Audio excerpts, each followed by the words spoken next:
Bonjour à tous, vous pouvez vous asseoir. Merci à tous d'être ici ce matin, d'être fidèles au poste.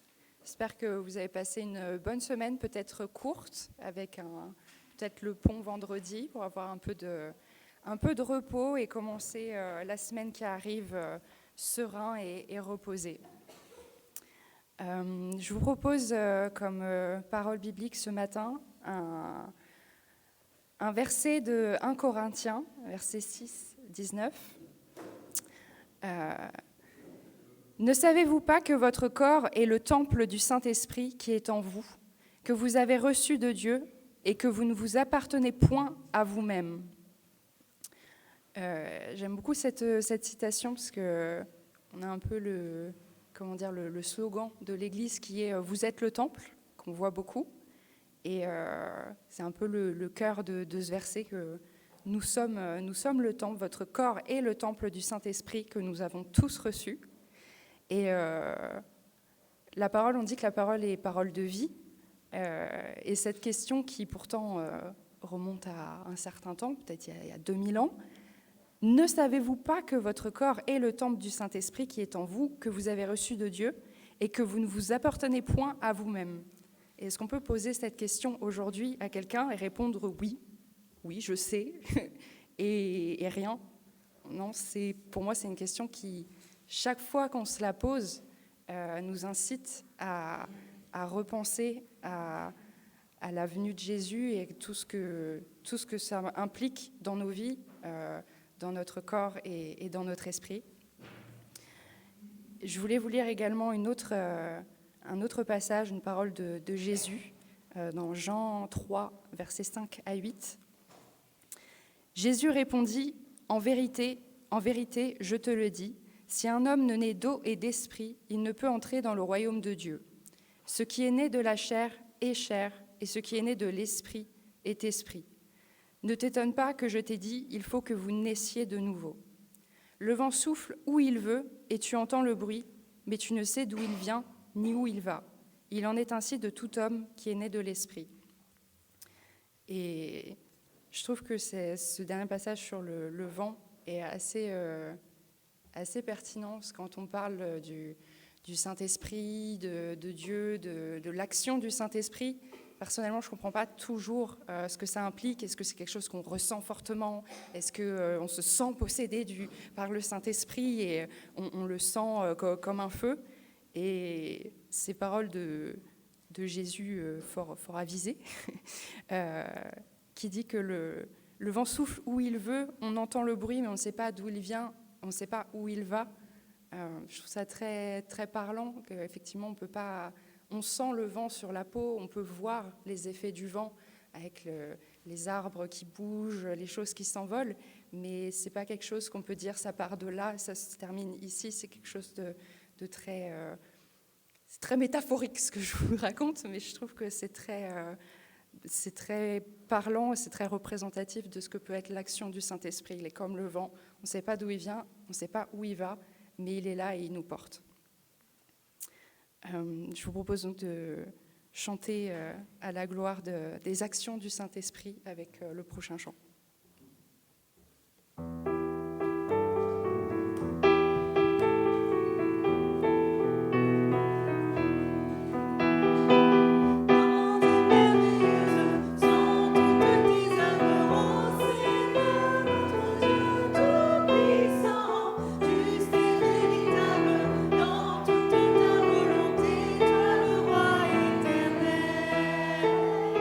Qui sur la terre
Je vous propose de rester debout pour lire ensemble, comme une église, comme une unité, le symbole des apôtres, afin de confesser notre foi.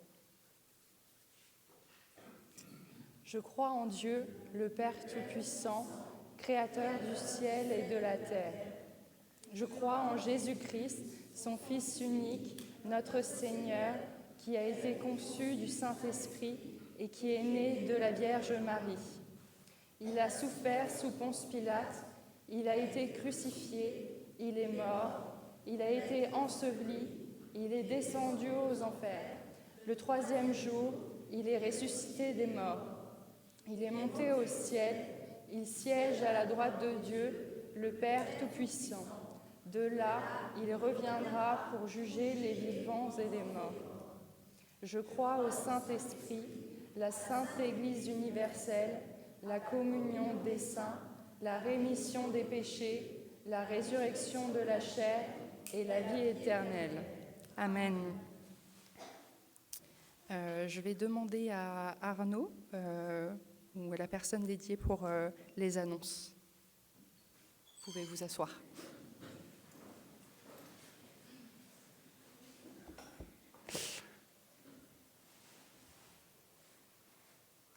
À toutes les mamans, je vous souhaite une bonne fête. Ça, c'est pour la première annonce importante. En particulier à ma maman à moi, mais aussi elle est là-bas, à la maman de mes enfants. Bonne fête vraiment à toutes les mamans. Cette semaine, Tevy, juste après le culte, il sera dans l'ancien bureau du pasteur. Si quelqu'un d'entre vous a besoin d'avoir un temps de prière personnelle, un temps de bénédiction, eh ben, il est là pendant un petit quart d'heure pour ceux qui le souhaitent. Mardi, on a le groupe de prière, comme tous les mardis après-midi, à 14h, en présence, dans la petite salle qui est juste là, ou par Zoom, vous pouvez faire les deux. Les informations sont disponibles sur la lettre qu'on envoie tous les lundis. Et puis le soir, le conseil presbytéral tient également son temps de prière. Jeudi, on a un culte. Alors jeudi dernier, c'était le culte de l'Ascension. Du coup, il y avait une assemblée beaucoup plus importante que habituellement. Mais donc, il est possible tout de même quand ce n'est pas le jeudi de l'Ascension, de venir, si vous êtes disponible, au culte du jeudi à 10h. Et à l'issue de ce culte-là, en général vers midi, on a un temps de partage d'un repas avec ce que les uns et les autres amènent. Donc il y a une petite heure de pause entre la fin du culte à 11h et le temps du repas, ce qui permet peut-être d'aller faire quelques courses. C'était le cas pour certains. Alors, Isabelle essaie de me dire quelque chose concernant Frédéric, je pense, sur le potager, c'est ça ? Et sur le fait que... je finis les annonces des activités et puis après on dit un grand merci à Fred. Samedi, on a le conseil presbytéral qui tient sa séance le matin. Et puis, dimanche prochain, le culte avec la Sainte Seine, puisqu'on sera déjà le premier dimanche du mois de juin. Quelques annonces concernant la semaine suivante, en particulier le week-end du 10 au 12 juin.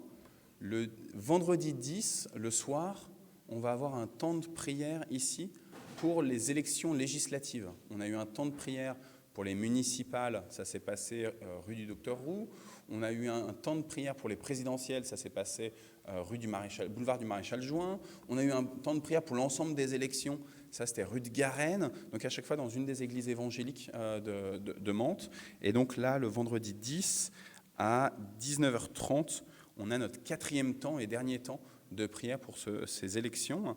On n'appelle pas à voter pour une liste en particulier, pour des candidats en particulier, mais juste pour prier pour le climat des élections, pour aussi la vision portée justement par les candidats qui seront élus, pour qu'ils puissent vraiment correspondre, on l'espère, au projet de Dieu. Ce même week-end, donc du 10-12, on a le week-end des maternelles, donc du samedi à 17h jusqu'au dimanche matin à 10h. On part avec les maternelles, merci Colombe aussi parce que tu es disponible, on part à Saint-Germain-en-Laye, on fait une nuit sur place sous tente, donc des petites activités le samedi en fin de journée, et puis la petite nuit sous tente, et puis donc le dimanche matin, on part de Saint-Germain-en-Laye pour revenir pour l'heure du culte. Et à cette occasion, j'attire votre attention sur le fait que donc, le dimanche 12, on aura la joie d'avoir un pasteur qui nous viendra de l'église évangélique, protestante évangélique du Togo, les Bénés. J'ai eu la joie, il y a 3 ans, d'aller au Togo et on a formé des binômes entre un pasteur français et un pasteur togolais. Et donc là, j'ai mon binôme, les Bénés, qui vient nous rendre visite à cette occasion. Et du coup, ce que je vous propose pour bien l'accueillir, et en fait, à vous dire vrai, je l'ai déjà marqué sur Facebook, il m'a mis un petit mot sur Facebook sur mon mur public et je lui dis toute la paroisse se prépare. Donc je vous propose qu'à l'issue de ce culte du dimanche 12, on fasse des agapes paroissiales, comme la dernière fois quand on a reçu la visite du pasteur Andy Buckler, ou la fois d'avant quand on a eu la visite du pasteur Jeff Stewart, etc. Je vous propose peut-être que ça devienne un peu une tradition, que quand on a un pasteur invité, on fasse un petit repas paroissial comme ça, avec les mets des uns et des autres. Une toute dernière annonce, si tu me permets, Dana, d'être un tout petit peu long. Le dernier samedi, le dernier week-end du mois de juin, ça sera à nouveau un week-end un peu chargé pour certains, à savoir que le samedi 25, on propose avec Saint-Germain-en-Laye, avec Cergy, avec Dreux, avec le Temple du Marais, on propose une journée qui s'appelle Garden Party, fête de jardin, une Garden Party à Saint-Germain-en-Laye, le samedi 25, mais pour un public très particulier, à savoir les célibataires chrétiens. Donc on propose une journée Garden Party pour célibes chrétiens le samedi 25 juin. Ça sera toute la journée. Voilà. Et puis le lendemain, le dimanche 26, ce sera notre fête de fin d'année. Donc le culte sera préparé entièrement par les enfants. Là aujourd'hui, c'est Dana et Thibaut qui nous animent le culte au niveau de la prise de parole, avec les prières, avec les lectures, avec la prédication. Et on a le groupe de louanges qui assure la louange. Le 26, je pense, je regarde vers Isabelle et vers Colombe, je pense que les enfants, ils font vraiment tout de A à Z, non ? Colombe, est-ce que la louange aussi, c'est les enfants qui font ? Oui, Jonas, il dit oui. On va voir. Le groupe de louanges dit oui, on veut se reposer pour une fois. Et puis, à nouveau, à l'issue du culte du dimanche 26, on aura un temps de partage de repas. Voilà, ça c'était un peu des annonces particulières pour ces week-ends des 10-12. J'ai oublié, je vois Marie-Christine. Le 12, on a aussi le partage biblique. Si, ça va marcher. Mais ça va marcher pour Jeff. Pour Jeff, ça va fonctionner. On voit. Normalement, ça devrait fonctionner. Et notamment, je pense que les Bénés seraient contents d'être au partage biblique. Et donc, Isabelle me demandait de regarder vers Fred. Il a fait un travail extraordinaire là, depuis 2 semaines dans le jardin. Il a taillé... si vous êtes venu, si vous avez garé votre voiture, vous avez vu que vous avez pu garer votre voiture convenablement. Donc il a taillé là, les arbres sur le côté. Si vous avez marché sur les dalles en béton, vous avez pu rentrer facilement parce que ça débordait, il a tout taillé. Et puis si vous êtes allé du côté du potager, vous avez vu qu'il y a des belles plantes qui commencent à pousser. Et heureusement, en fait, je vous avoue que Fred, il n'est pas tout seul. Il a l'aide de Lily et de Hélène. Donc vraiment, merci à tous les 3 de votre implication dans tout le jardin. Et Françoise a fait. Voilà.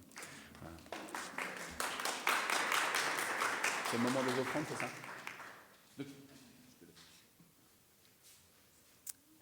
Nous allons donc passer au temps des offrandes. Donc, s'il y a quelques volontaires, peut-être les enfants, pour venir chercher les petits bourses pour les quêteuses. Voilà, je n'étais pas sûre du mot, mais.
Merci Seigneur de nous permettre de donner quelques moyens pour ton Église, pour la propagation de ta parole, et que ces moyens soient utilisés pour permettre de propager davantage encore ta parole.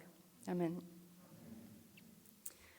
Je vous propose donc de passer à un temps de repentance.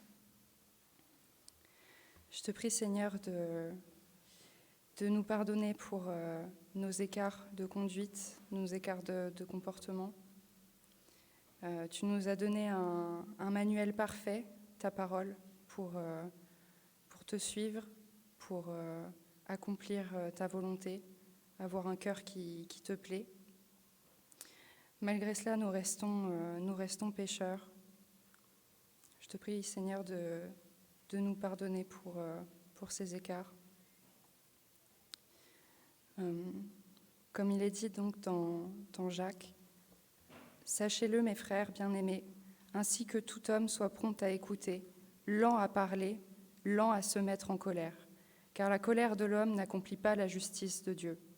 C'est pourquoi, rejetant toute souillure et tout excès de malice, recevez avec douceur la parole qui a été plantée en vous et qui peut sauver vos âmes.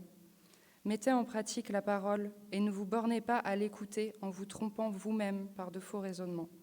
Car si quelqu'un écoute la parole et ne la met pas en pratique, il est semblable à un homme qui regarde dans un miroir son visage naturel et qui, après s'être regardé, s'en va et oublie aussitôt quel il était. Mais celui qui aura plongé les regards dans la loi parfaite, la loi de la liberté, et qui aura persévéré, n'étant pas un auditeur oublieux, mais se mettant à l'œuvre, celui-là sera heureux dans son activité. Permets-nous, Seigneur, de ne pas nous laisser tromper par de faux raisonnements qui ne te rendent pas gloire, qui ne nous permettent pas d'accomplir ce que tu souhaites. Que l'esprit que tu as mis en chacun de nous puisse prendre place, prenne le dessus sur notre propre volonté et guide nos choix. Que ta volonté soit faite. Amen. Et je vous propose donc de chanter les deux prochains chants, de vous lever.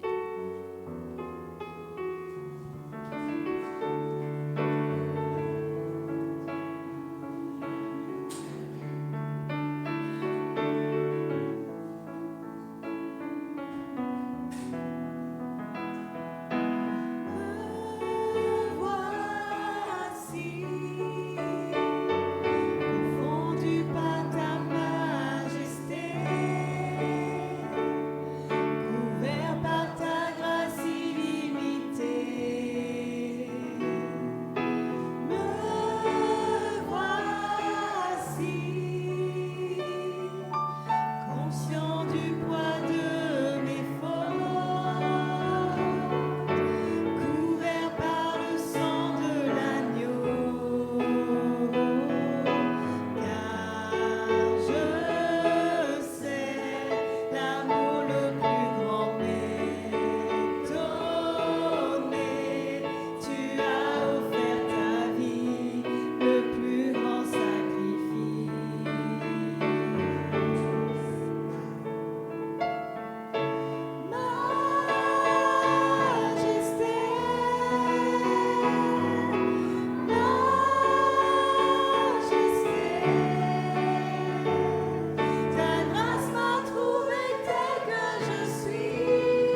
Je vous propose donc de passer à ce fameux temps des actions de grâce, à ce temps de parole, pour nous partager peut-être des moments que vous avez vécus cette semaine qui rendent gloire à Dieu.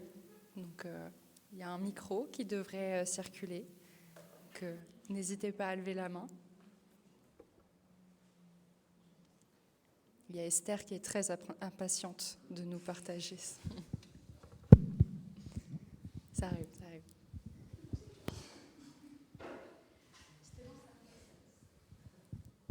Ouais, je suis contente parce qu'on peut être tous ensemble à l'église et qu'on se retrouve et qu'on peut faire un repas ensemble. Ouais, merci. Merci Seigneur de nous permettre effectivement d'être réunis en paix et de pouvoir se retrouver régulièrement.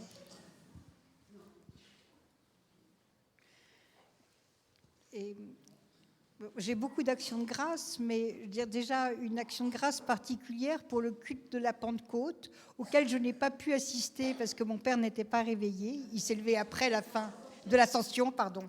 En plus,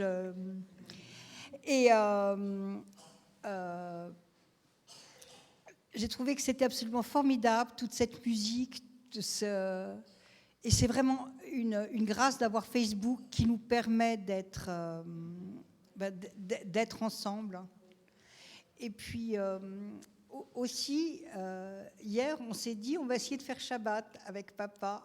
Donc on a passé toute la journée à ne faire des lectures que de la Bible, du Premier et du Deuxième Testament. Et ça met dans un état d'esprit vraiment très particulier de ne faire que ça toute une journée. Habituellement, on fait ça puis on fait autre chose. Et j'ai trouvé que c'était vachement agréable. Merci voilà, Seigneur donc pour alléluia. ce temps. Nous permettre de nous recentrer vraiment sur sa parole.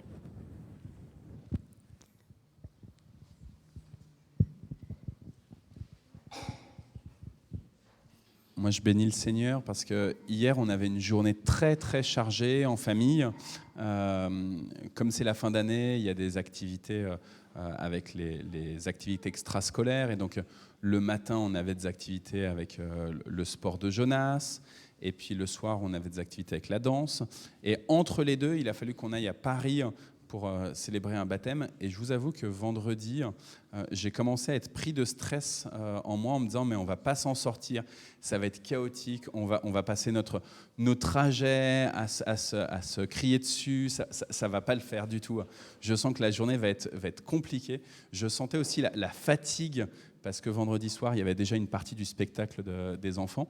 Et donc, je me suis dit, ça ne va pas le faire. Et en fait, le soir, avec Isabelle, on a pris un petit temps d'action de grâce, et donc je vous le partage, parce qu'en fait, Dieu était vraiment aux commandes et qu'il n'y a pas eu d'embrouille à aucun moment dans la famille. Et ça fait du bien. Tu parles de paix. Voilà, nous, hier, on a vraiment vécu de la paix du Seigneur. Et donc, je vous le partage. Il y a des fois où on se monte la tête, on s'imagine beaucoup de choses qui vont arriver. Et finalement, Dieu nous dit, non, attends, j'ai aplani les montagnes pour toi. Merci pour ce partage. Est-ce que d'autres personnes voudraient prendre la parole ?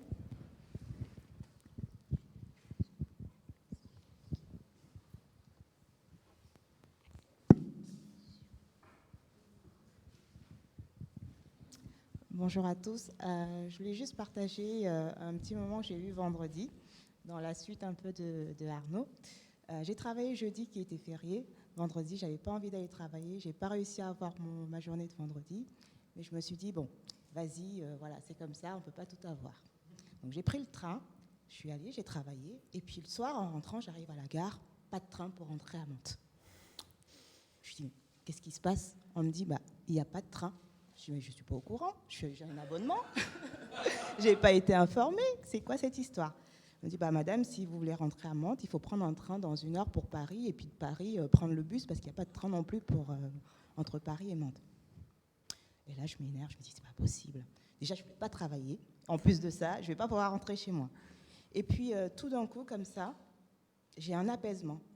Je me dis, écoute, tu n'es pas seule, ça va bien se passer, aie confiance. Et tout d'un coup, j'ai une idée dans la tête, je me dis, mais je vais appeler ma chef de service. Je l'appelle et elle me dit, bah écoute, je suis à côté de la gare, je vais à Vernon, je peux te déposer à Vernon, je suis sûre qu'à Vernon, tu trouveras un bus pour rentrer. Incroyable. Elle m'a déposée à Vernon, à peine elle m'a déposée, il y avait un bus qui partait. J'ai dit, attendez-moi. Et ils m'ont attendu, j'ai pris mon ticket de train, de bus, je suis entrée dans le bus et je suis rentrée en paix. Et j'étais contente parce que je me suis dit, même dans les actes du quotidien, le Seigneur ne nous oublie pas. Il ne faut pas perdre son sang-froid, on sait qu'il est là, il faut apprendre aussi à compter sur lui. Voilà, je voulais partager ça avec vous. Même pour des petites choses, le Seigneur est là, il nous apaise dans ces moments, pas grand-chose, mais agaçants, et il nous permet d'être détendus et d'avoir confiance. Est-ce qu'il y a d'autres partages ? Oui.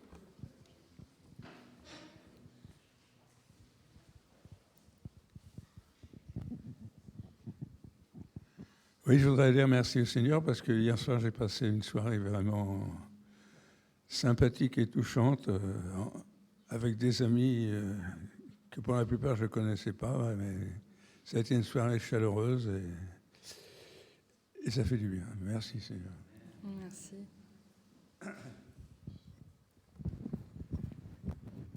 Alors, non pas que je voudrais couper des élans de parole, mais Arnaud a écrit en rouge cette fois les heures sur la liturgie et on dépasse un tout petit peu.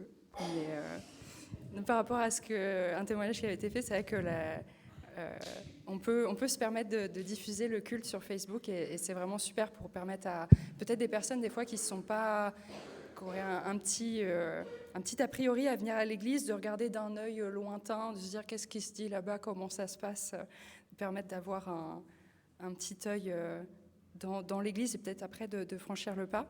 Et j'ai fait un rêve cette semaine apocalyptique de plus d'internet, plus d'électricité. Tout le monde était comme ça.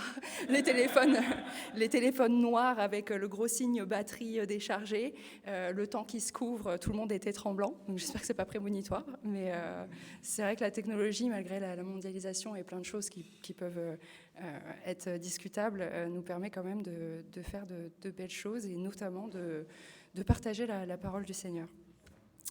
Sur ce, je laisse Thibaut venir nous partager son message.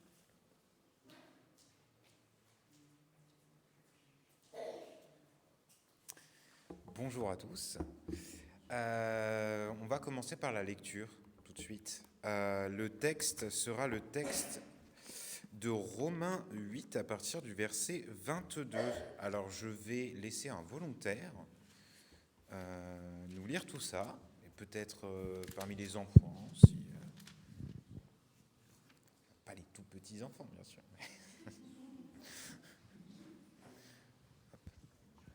Y a-t-il un volontaire pour lire ? Ah, bon, un grand enfant, mais un volontaire. Allons-y. C'est ça. Je suis une enfant encore. Merci Nathalie. Par là, parce que sinon je vois. J'ai pris sa place. Or, nous savons que jusqu'à ce jour, la création tout entière soupire et souffre les douleurs de l'enfantement. Et ce n'est pas elle seulement, mais nous aussi, qui avons les prémices de l'esprit.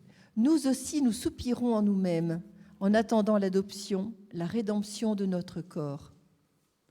Car c'est en espérance que nous sommes sauvés. Or, l'espérance qu'on voit n'est plus espérance, ce qu'on voit, peut-on l'espérer encore ?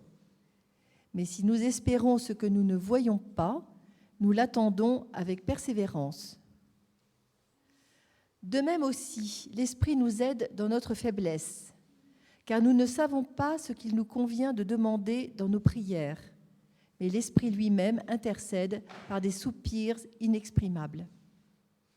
Et celui qui sonde les cœurs connaît quelle est la pensée de l'Esprit, parce que c'est selon Dieu qu'il intercède en faveur des saints. Merci Nathalie. Merci beaucoup. Comme vous le savez, la prédication d'aujourd'hui fait suite Pardon, alors j'entends Isabelle qui me dit « Ah, les enfants, c'est le moment pour les enfants de partir. » Effectivement, très bien. Ok. Vous pouvez y aller. Allez-y.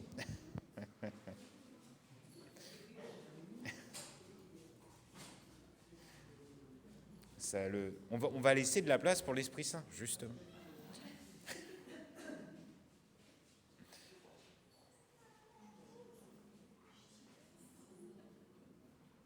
Très bien.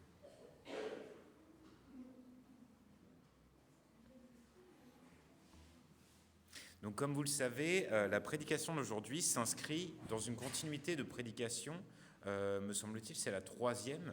Alors, Marie-Christine a fait celle de la semaine dernière, c'est ça, sur le thème comment l'Esprit Saint nous permet d'être disciples, c'est ça? Je ne me souviens plus du nom exact.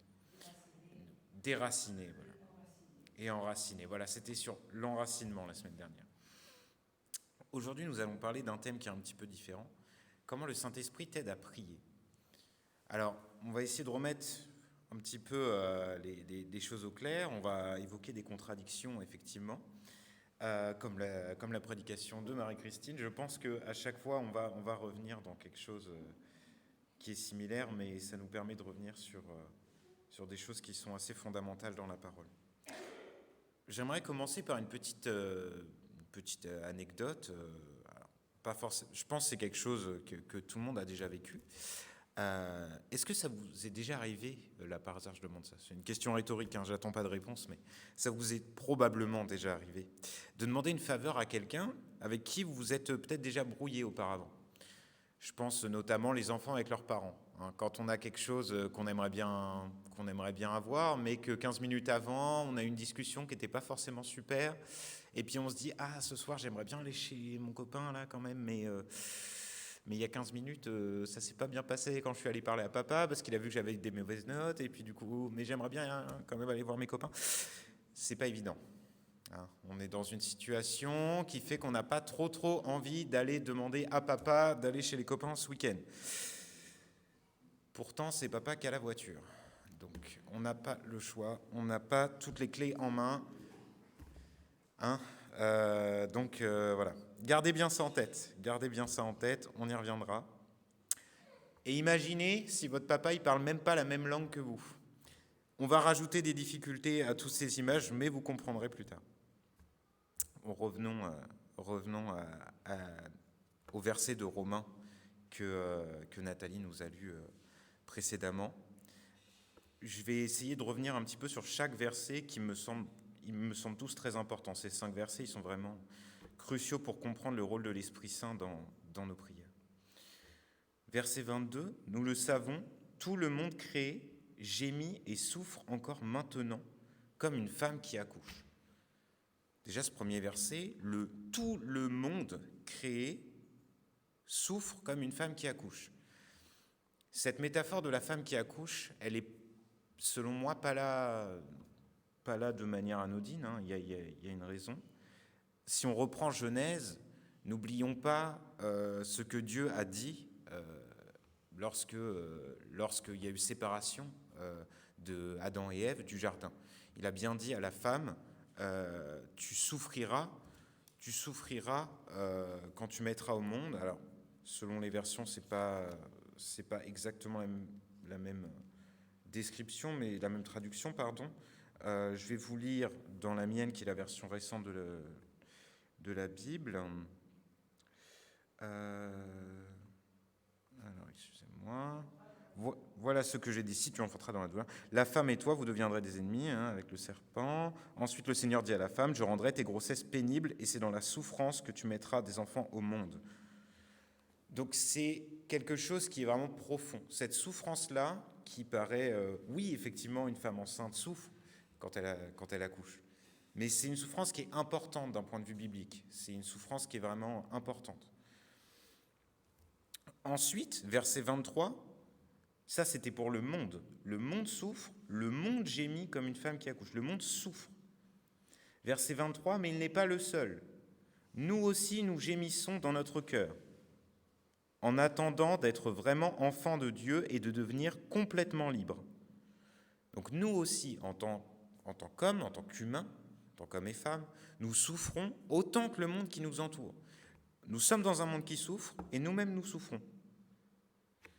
Mais c'est étonnant parce que Paul il dit ça alors que la Pentecôte est déjà passée, les apôtres ont déjà reçu les dons de l'Esprit, mais là c'est quelque chose qui est encore actuel. Il nous dit ça.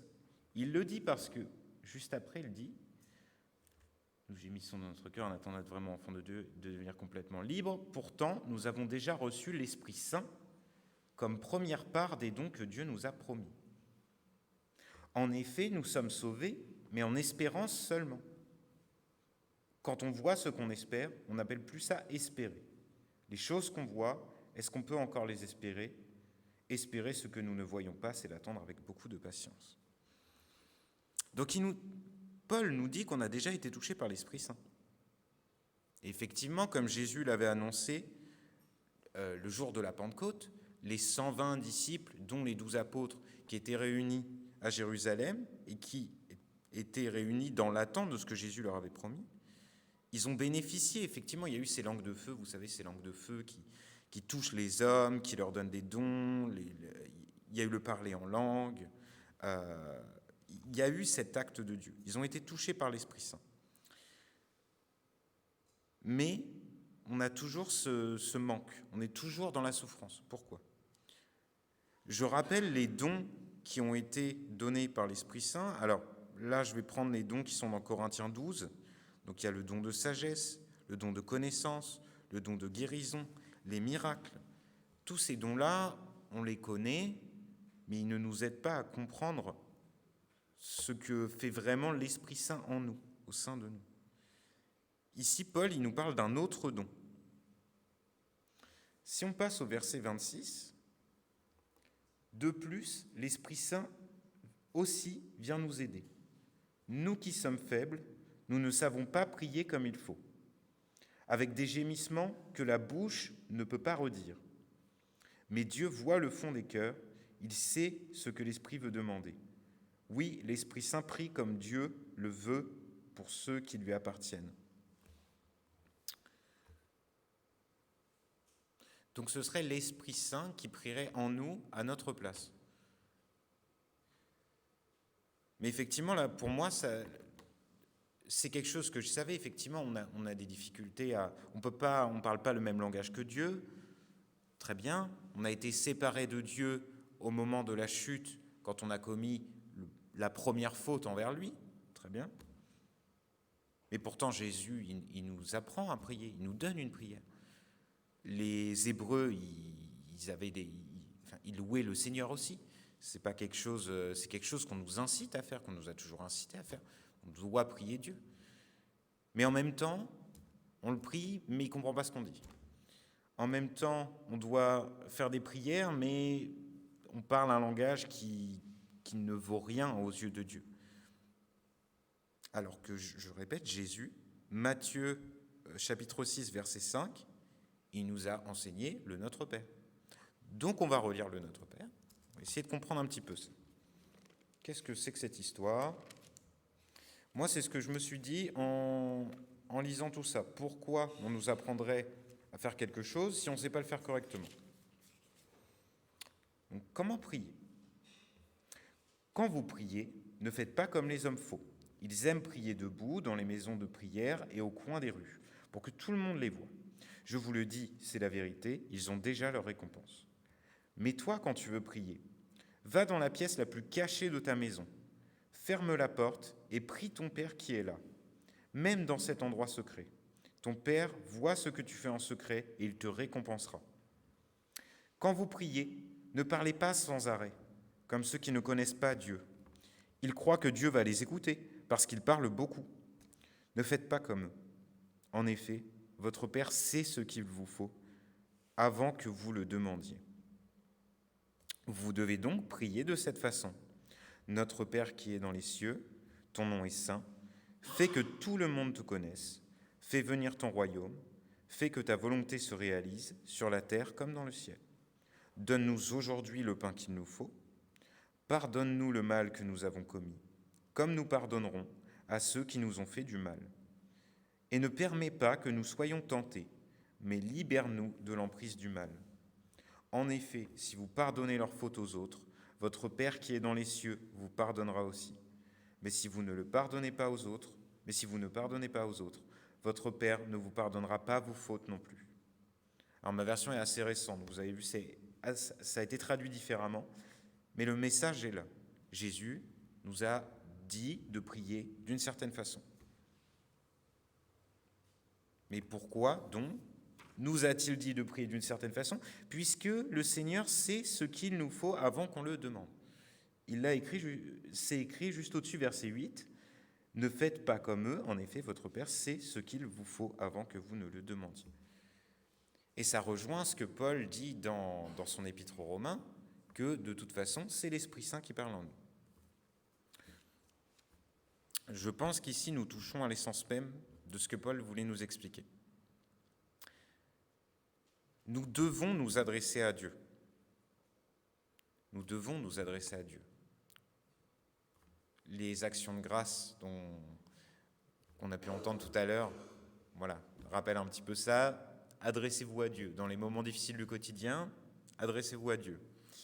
On ne peut pas rentrer du travail. C'est quand même bien de garder Dieu dans notre cœur et de garder cette communication pour nous aider à traverser ce moment difficile. Pour ne pas nous perdre, pour nous aider dans nos choix de vie, pour nous conseiller.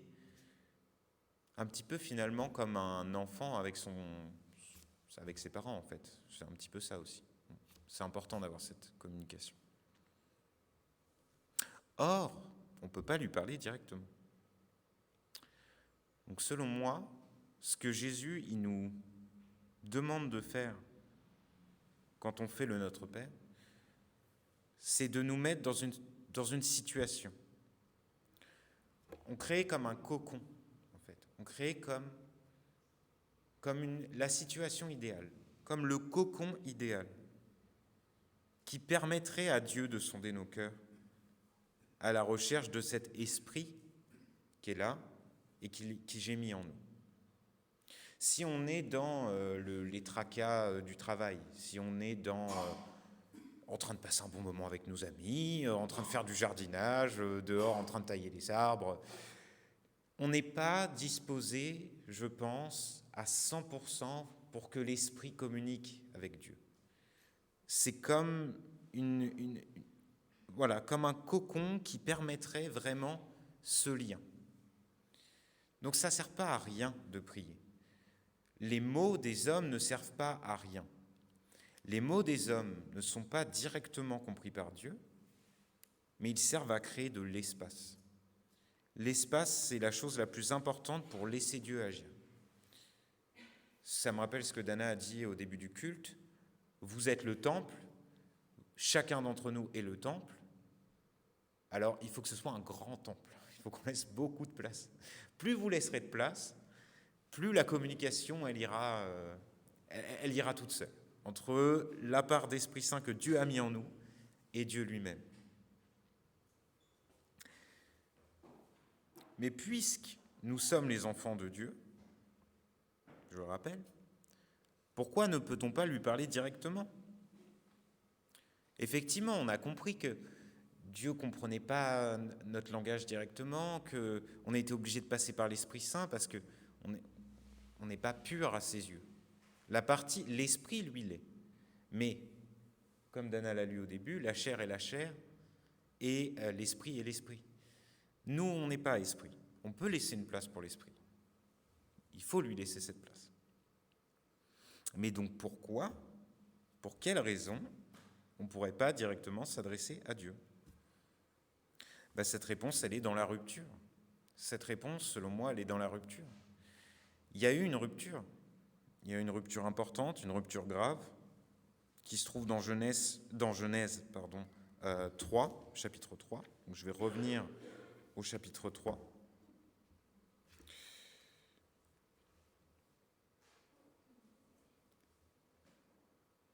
Verset 23. Alors, le Seigneur Dieu chasse l'homme du jardin d'Éden, et il l'envoie cultiver la terre qui a servi à le faire. Après que le Seigneur a chassé l'homme, il place des chérubins à l'est du jardin d'Éden, avec une épée de feu qui tourne dans tous les sens.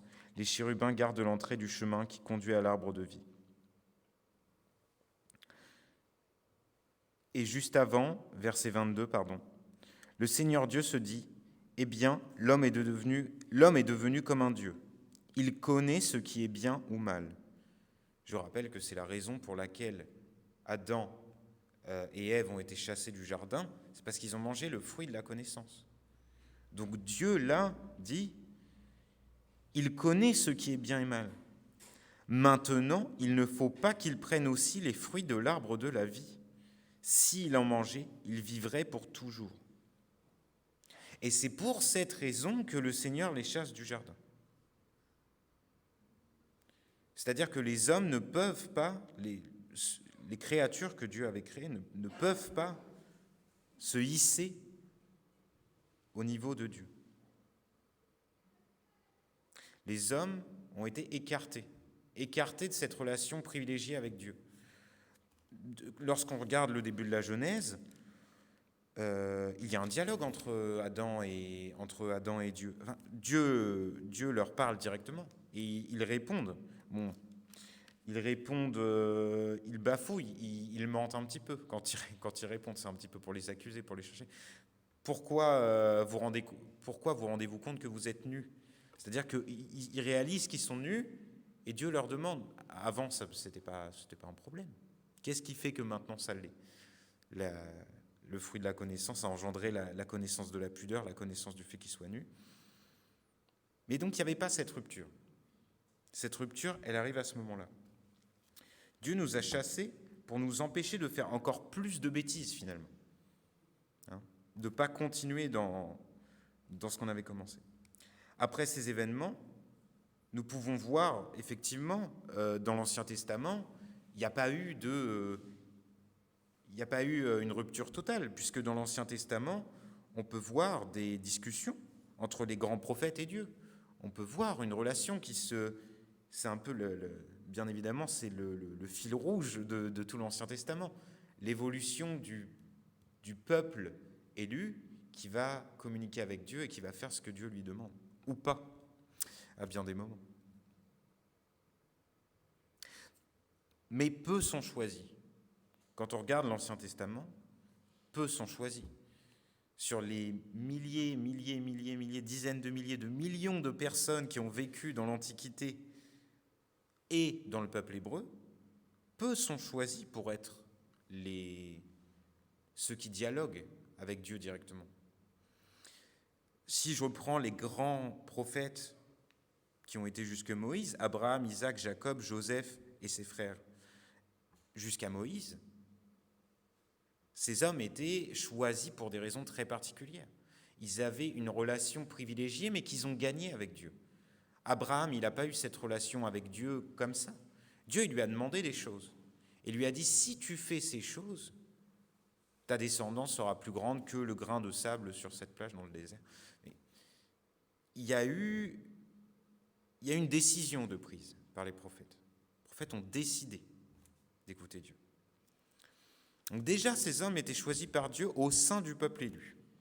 Déjà, ça fait des choses, c'est très précis. Mais comment communiquer avec Dieu sans être prophète à l'époque de l'Antiquité, à l'époque de Moïse, par exemple?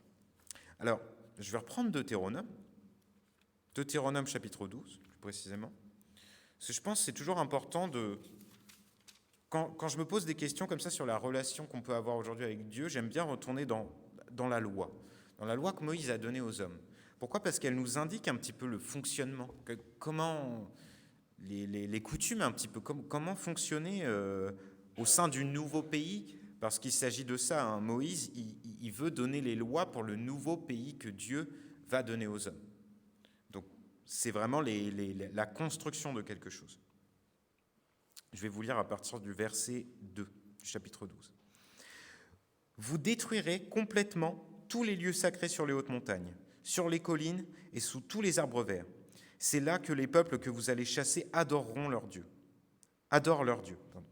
Vous détruirez leurs autels, vous casserez leurs pierres dressées, vous brûlerez leurs poteaux sacrés, Vous renverserez les statues de leurs dieux.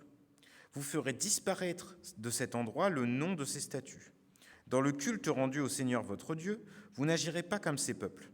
Vous irez l'adorer seulement à l'endroit qu'il choisira, parmi toutes vos tribus, pour y habiter et montrer sa présence. Là, vous apporterez vos sacrifices complets et vos sacrifices de communion. Vous apporterez le 10e de vos récoltes, vos dons volontaires et les offrandes que vous donnez de façon spontanée ou pour accomplir un vœu. Et je vais m'arrêter là pour le moment.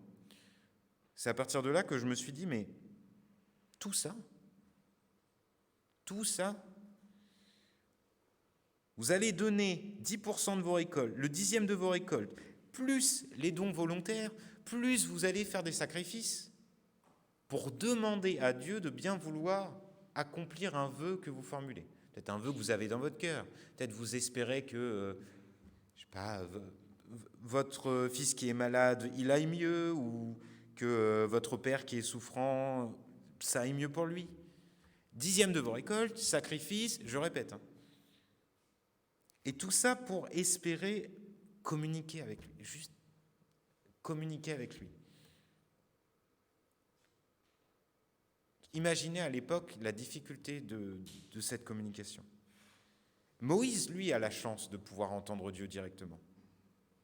Mais je rappelle que lorsque les hommes de Moïse, dans le désert, ont demandé à Moïse, « Mais puisque toi, tu peux discuter avec lui, demande-lui qu'il nous parle directement. » Alors Moïse, il a demandé à Dieu, « Est-ce que, tu peux leur parler parce qu'ils ont vraiment envie que tu leur parles directement. » Alors là, je ne vous dis pas, ils ont entendu un vacarme assourdissant, comme des trompettes qui leur brisaient les oreilles. Ils n'ont pas passé le meilleur moment de leur vie. Parce qu'ils n'étaient pas juste devant Dieu. Ils ne pouvaient pas entendre la voix de Dieu. C'est comme s'il était tellement lumineux que ça vous brûlerait les yeux de le voir. Tellement il irradie. Il faudrait des super lunettes de soleil qu'il avait probablement donné à Moïse pour que Moïse puisse communiquer avec lui. Mais c'est vraiment quelque chose qui, malgré la demande des hommes, n'était pas possible à l'époque de l'Ancien Testament. Notre dette envers Dieu est si grande que nous devons offrir des sacrifices pour formuler des vœux. En quelque sorte, c'est un peu un marchandage. Moi, je trouve que c'est un peu du marchandage. C'est-à-dire qu'on te doit quelque chose de tellement grand pour l'erreur qu'on a commise, que toute notre vie, que tous nos descendants, ils vont devoir à chaque fois sacrifier des choses, donner tout ce qu'ils ont, donner une fortune. Parce que je pense qu'il faut se rendre compte aussi que sacrifier un animal, quand on est dans le désert et qu'on est en train de faire un voyage hyper long, hyper difficile, qu'on se perd en plus de nombreuses fois, qu'on met 40 ans à traverser un désert qui n'est pas si grand que ça, donner un animal pour formuler un petit vœu, c'est un gros... Voilà, c'est quelque chose de très lourd quand même. Ça pèse un petit peu sur une famille.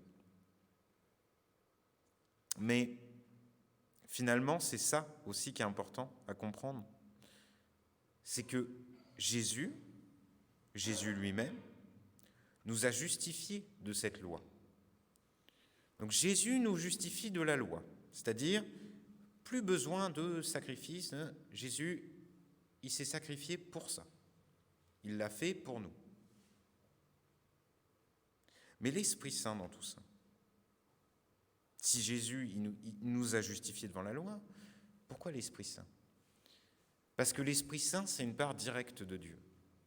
L'Esprit Saint, c'est ce vent que Dieu a mis sur terre, qui est présent dès le début de la jeunesse. C'est ça qui a donné la vie, ce souffle de vie qui est en nous. Il nous l'a mis en nous. En fait, je vois ça un petit peu comme des aimants. Oui, les aimants, quand on les rapproche, hop, ça s'accroche tout de suite. Je pense que c'est ça.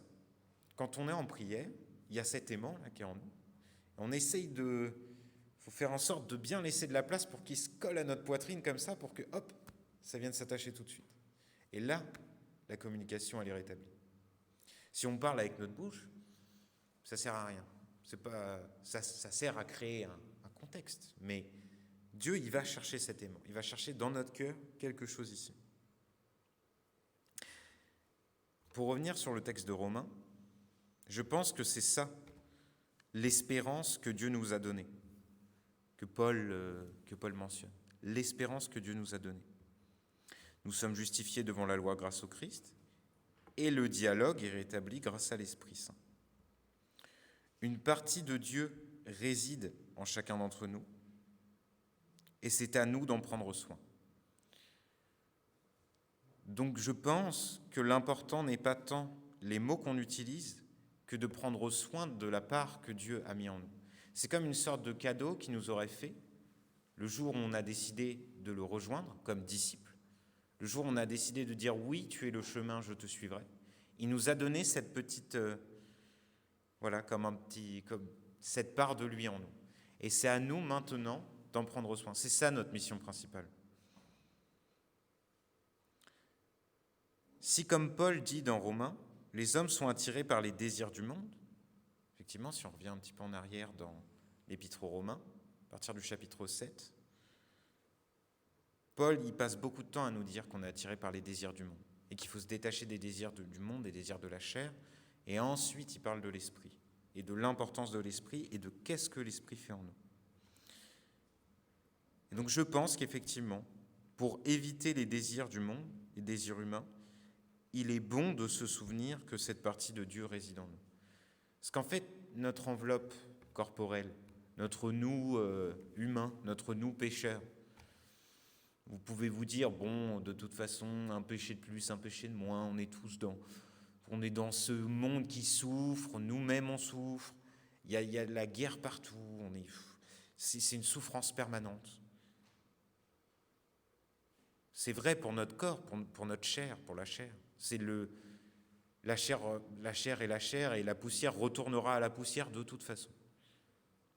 Mais la part d'esprit qui est en nous, elle ne retournera pas à la poussière. Elle ne bougera pas. Et plutôt que de se dire, tant pis, on est des pécheurs et bon, on est dans le monde et on va participer un petit peu à tout ce capharnaüm global. Pensez à la partie de l'esprit que vous avez en vous. Toujours en vous disant, je vais essayer de prendre soin de ça. C'est ça qui peut me guider vers le meilleur. C'est ça qui peut me guider vers l'amour de Dieu. C'est là quelque part. N'ayons pas peur de prendre soin de cette partie de nous et de lui laisser de la place. Et je finirai peut-être en disant que le plus important, c'est, je pense, de s'effacer parfois. Que ce soit dans nos prières, que ce soit dans notre vie, dans nos débats que nous avons avec des amis, ou tout ça, effaçons-nous. Laissons la place à l'esprit de parler. Laissons la place à l'esprit pour agir. Nous sommes des temples. Nous sommes tous des vaisseaux, en quelque sorte, des réceptacles, pour permettre à Dieu de parler en nous, au travers de nous. Et parfois, je pense qu'il y a des fois où nos paroles, elles ont 10 fois plus d'importance quand ce n'est pas nous qui parlons vraiment, quand c'est l'Esprit qui parle. Et je vais maintenant vous inviter à prier pour ça.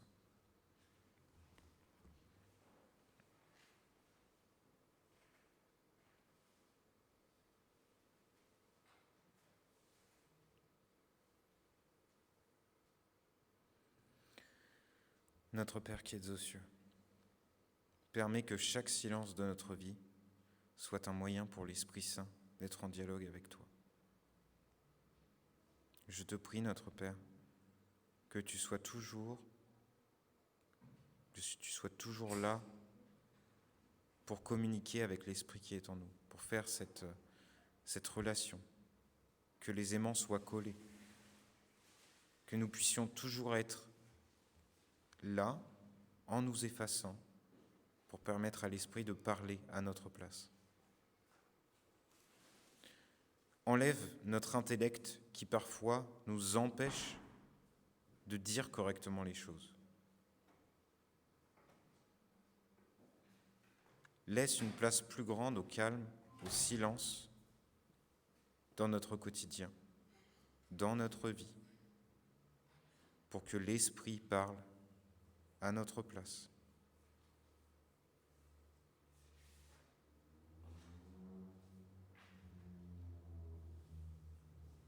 Je te prie, mon Père, que tu enlèves la chair qui est en nous pour laisser place à l'eau et l'esprit.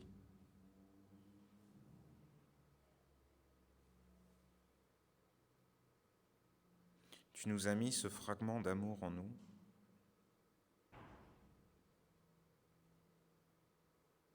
Et nous nous devons d'en prendre soin.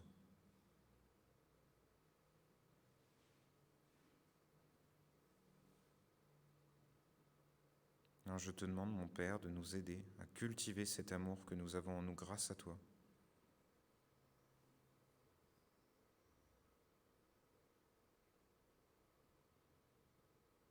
Et que tu nous aides à en prendre soin.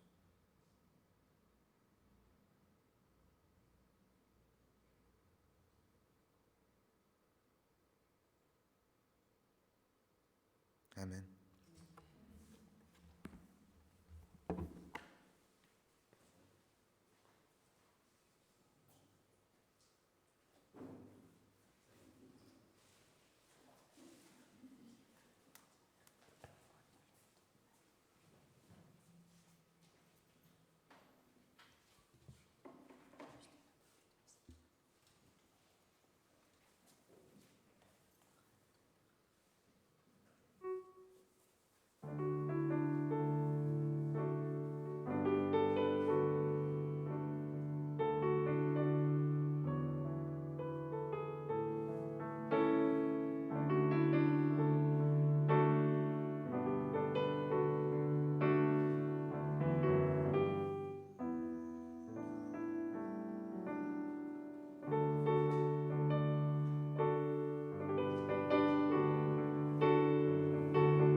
Pour cette prière d'intercession, je te prie, Seigneur, d'adoucir les cœurs de ceux qui ont subi un événement tragique cette semaine. Certaines personnes aux États-Unis ont subi la perte d'un enfant d'une manière tragique. Je te prie pour eux, Seigneur. Je te prie également pour tous les parents du monde. Je te prie, Seigneur, de permettre que leur cœur ne soit pas amer. Aide-les à ne pas être en colère, à adoucir leur cœur. Nous savons quand nous essayons de rendre justice nous-mêmes, ce n'est pas ta justice. Ça ne résoudra pas les problèmes. Je te prie vraiment, Seigneur, d'agir pour toutes ces personnes dans le monde qui subissent des événements tragiques, qui nous laissent parfois dans la compréhension. Ne nous laisse pas devenir rancuniers, ne nous laisse pas être en colère. Je te prie d'agir avec toute ta puissance, par le Saint-Esprit, de vraiment adoucir ces cœurs, qu'ils ne cherchent pas la vengeance, qu'ils puissent être en paix. Car grâce à toi, Seigneur, grâce à la confiance, à la foi que nous avons en toi, nous connaissons ton alliance, nous connaissons ta force, et nous savons que ta justice sera faite. Je te prie vraiment, Seigneur, pour toutes ces personnes qui souffrent, d'adoucir leur cœur. Ne les laisse pas être rancuniers, et va les chercher, Seigneur, afin qu'ils puissent trouver la paix. Amen. Comme il peut être dit dans Ecclésiaste, quand tout va bien, sois heureux, quand tout va mal, réfléchis. Dieu envoie le bonheur ou le malheur, Ainsi, nous ne savons jamais ce qui va arriver. Pendant ma courte vie, j'ai tout vu. Une personne qui agit bien meurt à cause de sa bonne conduite. Une personne qui agit mal continue à vivre à cause de sa méchanceté. Mais nous savons que le Seigneur est là, le Seigneur voit. Il jugera tout ce qui peut être vu, mais tout ce qui est également caché. Je vous propose de terminer cette prière par notre Père chanté, avec notre groupe de louanges.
Je vous remercie à tous d'avoir suivi ce culte avec attention. J'espère que les paroles qui ont été dites résonneront en vous toute cette semaine, que l'Esprit Saint agira au travers de vous, que vous puissiez lui laisser la place qui s'exprime.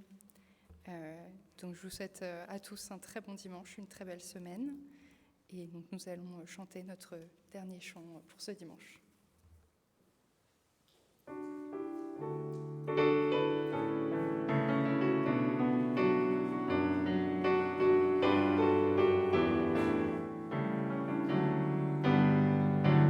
Quand s'éveilleront nos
excellent dimanche à tous.